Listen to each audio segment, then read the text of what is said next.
ହ୍ୟୁମାନ ସାଗର ଯିବାଟା ଯେତିକି ଦୁଃଖଦାୟକ, ପରବର୍ତ୍ତୀ ସମୟରେ ଯେପରି ଭାବରେ ତା ନାଁକୁ ନେଇକି ବହୁତ ଗୁଡେ ଖରାପ କଥା ଡିସ୍କସନ ହବା, ଜଣେ ବ୍ୟକ୍ତି ଚାଲିଯିବା ପରେ, ତେଣୁ ସିଏ ମଧ୍ୟ ବହୁତ କଷ୍ଟଦାୟକ।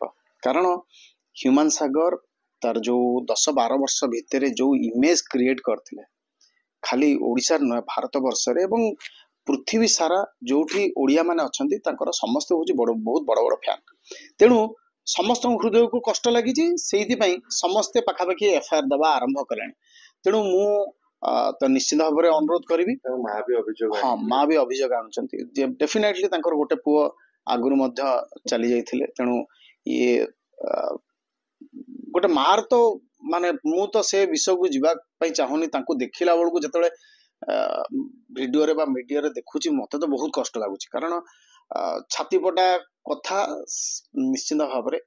ତେଣୁ ମୁଁ ତ ଅନୁରୋଧ କରିବି ଆର ଗୋଟେ ନିରପେକ୍ଷ ତଦନ୍ତ ହଉ, ଯୋଉମାନେ ଯଦି ଦୋଷୀ ଯୋଉମାନେ ଅଛନ୍ତି ସେମାନେ ଦଣ୍ଡ ପାଆନ୍ତୁ ଏବଂ ଗୋଟେ କମିଟି ମଧ୍ୟ ତିଆରି କରାଯାଉ ଏ ଦିଗରେ କାର୍ଯ୍ୟ କରିବେ ଏବଂ ଯାହା କଥା ଅଛି ନିଶ୍ଚିତ ଭାବରେ ବାହାରକୁ ଆସିବା ଦରକାର, ଲୋକଙ୍କ ପାଖକୁ ପହଞ୍ଚିବା ଦରକାର। ଲ ଆଗରେ କେହି ବଡ ଆଉ କେହି ସାନ ନୁହନ୍ତି। ଲ କେବେ ହଉଛି ଭୁଲ ବାଟକୁ ଯାଏନି।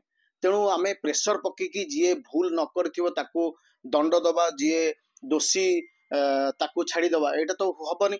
ତେଣୁ ଆମ ଲରେ ତ ଅଛି ଗୋଟେ ଭଲ ଲୋକ ସିଏ ଦଣ୍ଡ ନ ପାଉ, 100ଟା ପଛେ ଦୋଷୀ ଛାଡି ଯାଆନ୍ତୁ। ତେଣୁ ନିହାତି ଭାବରେ ମୁଁ କହିବି ଗୋଟେ ନିରପେକ୍ଷ ତଦନ୍ତ ହବା ଦରକାର।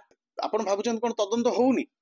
ପୋଲିସ ତାର ହିସାବରେ ସେମାନେ ଯେବେଠୁ ହ୍ୟୁମାନ ସାଗର ମେଡିକାଲରେ ଆଡମିଟ ହେଲେଣି, ସେବେଠାରୁ ଆମର ଲୋକପ୍ରିୟ ମୁଖ୍ୟମନ୍ତ୍ରୀ ମୋହନ ଚରଣ ମାଝୀ ସେ କଥା ଉପରେ ପୁରା ହଉଛି ଗୁରୁତ୍ୱ ଦେଇଥିଲେ ଏବଂ ଯୋଉଦିନ ତାଙ୍କର ଦେହାନ୍ତ ହେଲା ମଧ୍ୟ ସେ ଖବର ମଧ୍ୟ ମୁଖ୍ୟମନ୍ତ୍ରୀଙ୍କ ଯୋଉ ଅଫିସ ସେଠି ମଧ୍ୟ ଅଛି ଏବଂ ସମସ୍ତଙ୍କ ପାଖରେ, ଖାଲି ମୁଖ୍ୟମନ୍ତ୍ରୀଙ୍କ ଅଫିସ ନୁହେଁ ସବୁ ଜାଗାରେ ଏ ମାହୋଲରେ ହଉଛି ସିଏ ଅଛି। ତେଣୁ ୟାର ତଦନ୍ତ ନିହାତି ଭାବରେ ଗୋଟେ ମତେ ଯାହା ଲାଗୁଛି ହଉଛି, ତାହା ଲୋକଙ୍କ ସାମ୍ନାକୁ ସେମାନେ ସେଇ ସମୟରେ ଆଣିବେ ଯେତେବେଳେ ରିକ୍ୱାରମେଣ୍ଟ ହବ। ଯେକୌଣସି ଜାଗାରେ ଗୋଟେ ବଡ ଘଟଣାଟେ ଘଟେ ବା କୌଣସି ବିଶିଷ୍ଟ ବ୍ୟକ୍ତିଙ୍କର ଦେହାନ୍ତ ହୁଏ ଏବଂ ଅକାଳ ବିୟୋଗ, ଏଇଟା ତ ମୁଁ କହିବି ଅକାଳ ବିୟୋଗ। ତେଣୁ ଏ କ୍ଷେତ୍ରରେ ଦେଖାଯିବ ତାଙ୍କର ଏଇଟା ମତେ ମତେ ତ ଲାଗେ ହଉଛି ମାନେ ସୁଇସାଇଡିଆଲ ପ୍ୟାଟର୍ନ, ଯେ ତାକୁ ମୋଟିଭେଟ ଯାହା ଆପଣଙ୍କ ମାଧ୍ୟମରେ ଯାହା ଦେଖାଯାଉଛି ମୋଟିଭେଟେଡ କରାଯିବା ଯୋଗୁରୁ ତାଙ୍କୁ ତାଙ୍କ ନାଁରେ ସବୁ କେସ୍ କରାଯାଉଛି ବା ଏଫଆଇଆର ଲଜ୍ ହଉଛି।